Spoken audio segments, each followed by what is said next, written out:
Hi friends, చాలామంది తులసి చెట్టు పెంచుకోకూడదు కలిసి రాదు, అరటి చెట్టు పెంచుకోకూడదు కలిసి రాదు, ఇంట్లో తమలపాకు చెట్టు పెంచుకోకూడదు కలిసి రాదు, ఇలా చాలా విన్నానండి. చాలామంది చాలా చెప్తున్నారు అవి కలిసి రావు ఇవి కలిసి రావు అని. ఎందుకు కలిసి రాదు నాకు అర్థం కాలేదు. ఇప్పుడు కుక్కని ఇంట్లో కట్టేసి పెంచుతున్నారు, అది ఇబ్బంది పడతా? కట్టేసి దాన్ని హింసపడుతున్నట్లే కదా. చేపల్ని పెంచుకుంటున్నారు, చిలకల్ని పెంచుకుంటున్నారు, రకరకాల పిట్టల్ని పెంచుకుంటున్నారు. మరి అవన్నీ పెంచుకుంటున్నప్పుడు ఇబ్బంది లేనిది ఇలా తమలపాకు చెట్టు పెంచుకుంటే ఇబ్బంది ఏంటి? తులసి చెట్టు ఇలా తులసమ్మలు పెంచుకుంటే ఇబ్బంది ఏంటి? అర్థం కాలేదు. ఒక్కొక్కళ్ళు ఒక్కో రకంగా పెంచుకోకూడదు.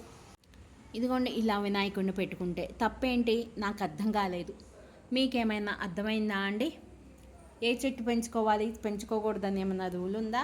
మీకు ఎవరికైనా ఏమైనా తెలిస్తే ఏదైనా నాకు చెప్పండి. Thank you.